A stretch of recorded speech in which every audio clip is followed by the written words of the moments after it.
Playing from Bhavya Bharat.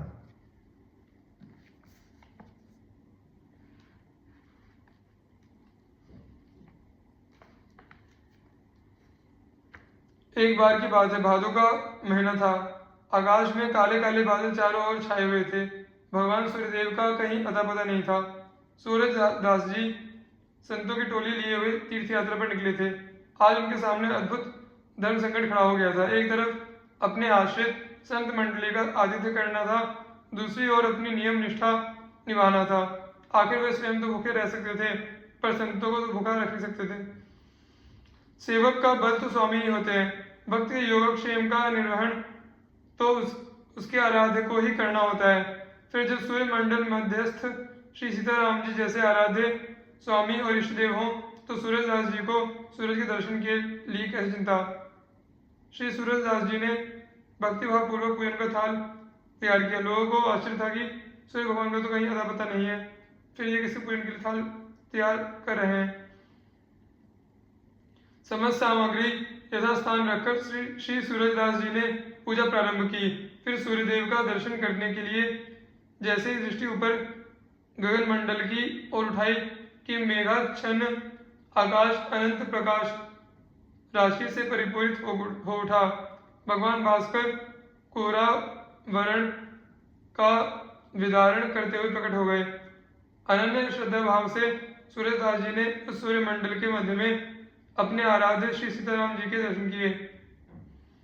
संत मंडली भक्त और भगवान की जय जयकार करने लगी। भक्त का प्रेम और भगवान की कृपा देख सब लोग धन्य हो गए।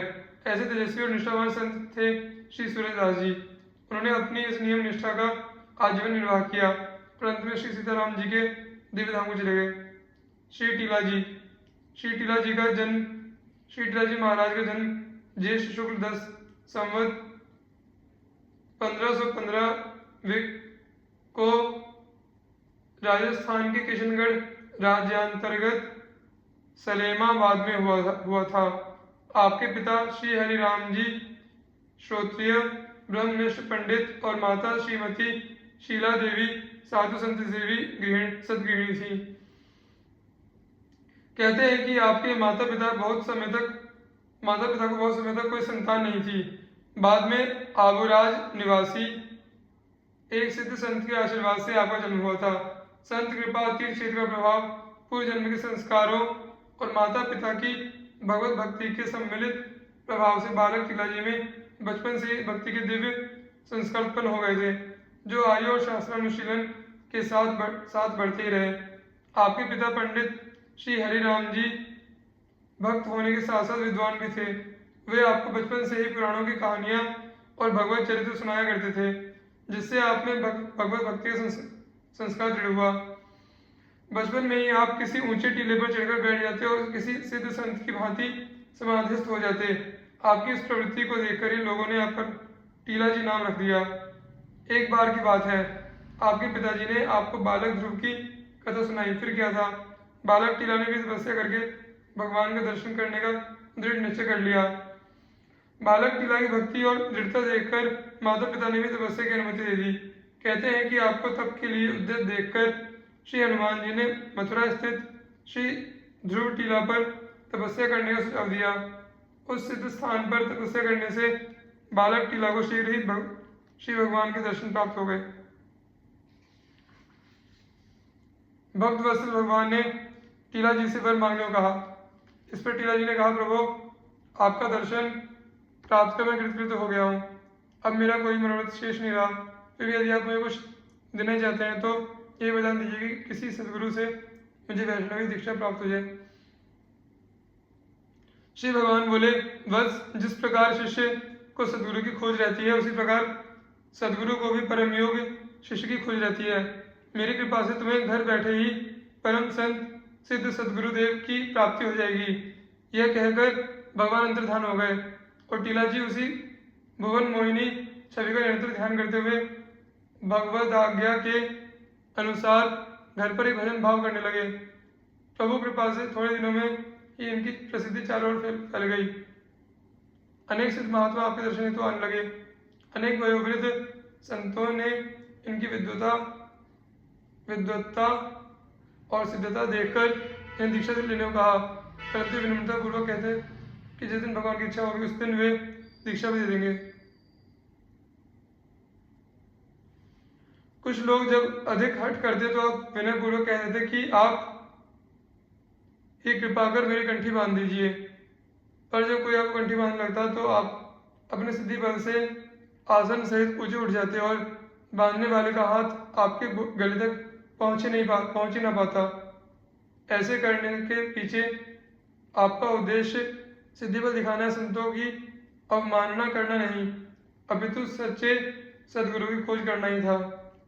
इस प्रकार जब बहुत से संत प्रयास करने पर भी श्री टीला जी के गले में कंठी न बांध सके तो सबने जाकर श्री पयहारी जी महाराज से सब बातें कही और टीला जी को शिष्य बनाने का निवेदन किया। पयहारी जी ने प्रथम तो यह कहकर इनकार कर दिया कि वे संतों को अपना सिद्धिबल दिखाते हैं, परंतु बाद में सबके आग्रह पर कंठी बांधना स्वीकार कर लिया।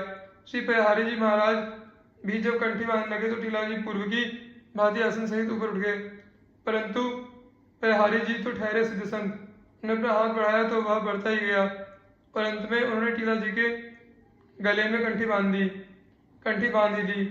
इस प्रकार टीला जी को उनके सदगुरु मिल गए और पयहारी जी महाराज को टीला जी के रूप में एक योग्य शिष्य प्राप्त हो गया। श्री पयहारी जी महाराज ने उन्हें उपासना का रहस्य समझाया और वैष्णव मंत्र की दीक्षा देकर उनका नाम श्री साकेत निवासाचार्य रख दिया। श्री साकेत निवासाचार्य जी ने बहुत दिनों तक गलता गादी जयपुर में रहते हुए श्री पयहारी जी महाराज की सेवा की। फिर उनकी आज्ञा लेकर भारत के संपूर्ण तीर्थों का परिभ्रमण एवं भगवत भक्ति का प्रचार किया। तत्पश्चात जयपुर राज्यांतर्गत ही अरविया ग्राम में आचार्य पीठ का निर्माण कराकर वैष्णव धर्म का प्रचार प्रसार करते रहे।